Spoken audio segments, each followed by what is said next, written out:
Hey, I'm Jesus, and in this video, I'm going to be explaining how you can make opening CSGO cases profitable. Now, generally speaking, opening these things is a terrible idea and it ends in total destruction and you should never ever do it, but there is a way you can make it work. And I'm not saying it's easy, but it is possible, and I'm going to have a look at how it's done. Now, this video is sponsored by Skinport, the easy to use skins marketplace where you can sell your skins for real cash. Normally I would do a full plug at this point, but we'll look at the website later on in the video, so I'll skip that for now and we'll just keep on going. So, CSGO cases are pretty Their odds are bad, really bad. And if the odds of something are bad, well, on a long enough timeline, everyone is going to be making a loss on them. Sure, you can get lucky and pull a knife at the start, but if you keep on opening, things will eventually end up negative, and that's before the guy leaving a comment on his Steam profile scams you for the knife too.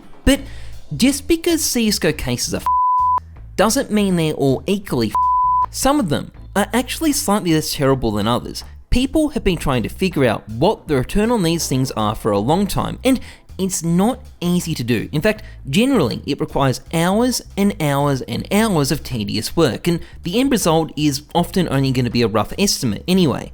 Luckily though, a coder called Jonesy kind of solved this problem when he wrote an algorithm that crunches the numbers for us, and the results are pretty interesting. There is a big difference between certain cases. At the low end of the spectrum, we've got the Esports 2013 case with its piddly little return of 16.7%. And at the other end, we've got the Snakebite case with almost 80%.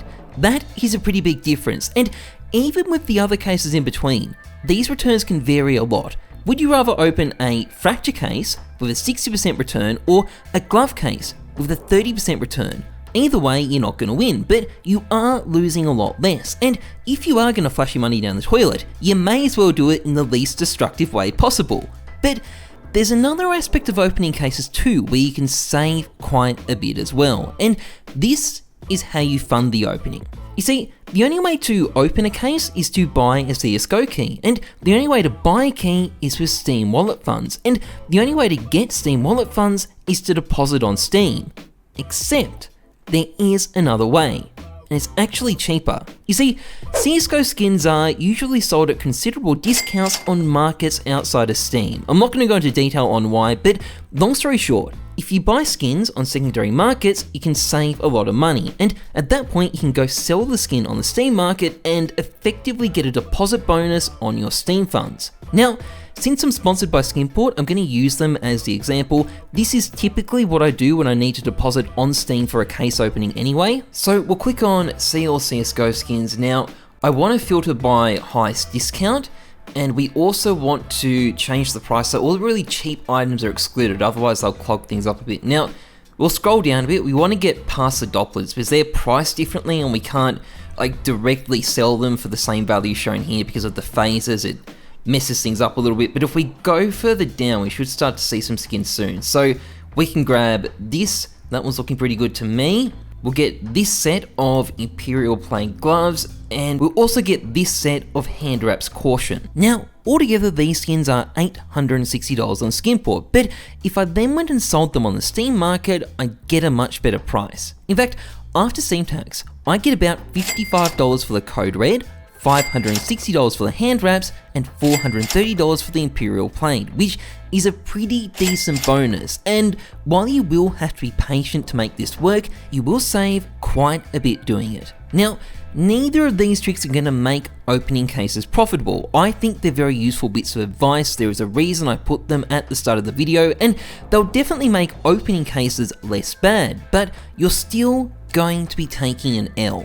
Just a smaller one. To actually make a profit, we will need to take things to a whole nother level. Okay, so here's our starting point.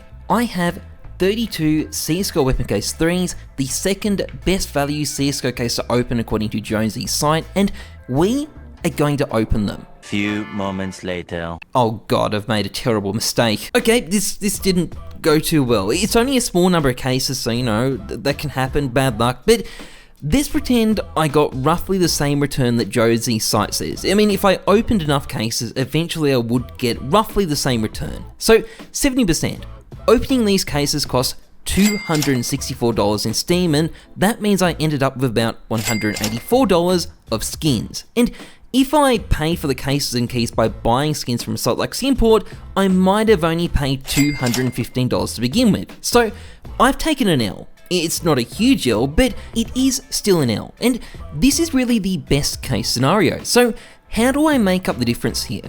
Well, believe it or not, there is a trick you can use. You see, let's say you stream yourself opening cases regularly. You do it on Twitch, you stream fairly regularly, you get a small audience, you get affiliated, you start making a little bit from your subs. You're not a hardcore full-time Twitch streamer, but you are a consistent one, and you're consistently streaming for a long period of time. Well, congratulations. What you're doing can now be treated as a business activity. You are now a sole trader, and that is a very good thing because suddenly any cases you open on stream are now a business expense, and that means you won't be paying tax on the money you spend to buy those cases. Now, if you've got no income to begin with, that won't help much, but let's say you're on a reasonably good income in a country with reasonably high taxes. Well, at that point, you might have been paying 30% of the money you spent on those cases in taxes anyway. So suddenly, you haven't really spent $215 on these cases. In practice, you've only spent $150.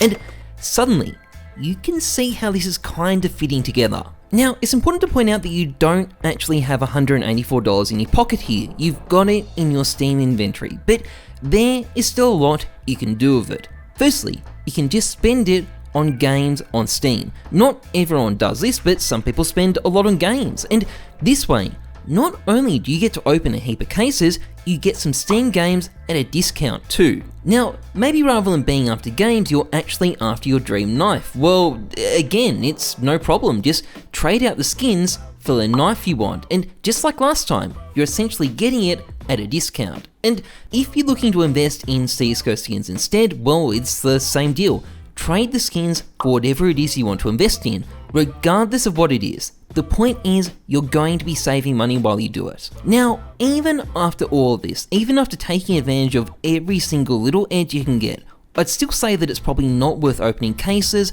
unless you enjoy doing it. But at the end of the day, a lot of people actually do enjoy opening them. And while there are questions that get raised, and I think perfectly fair questions about the ethics of loot boxes existing in the first place, if you are going to open them, and a lot of people are, you may as well do it in the best way possible. And ultimately, that is really what I wanted to show this video, and I hope you found at least something in it useful. Anyway, that's pretty much it for this video. If you enjoyed it, please like, comment, and subscribe, massively appreciated. Otherwise, trust the numbers, not your guts. I'm Jesus, thanks for watching, see ya.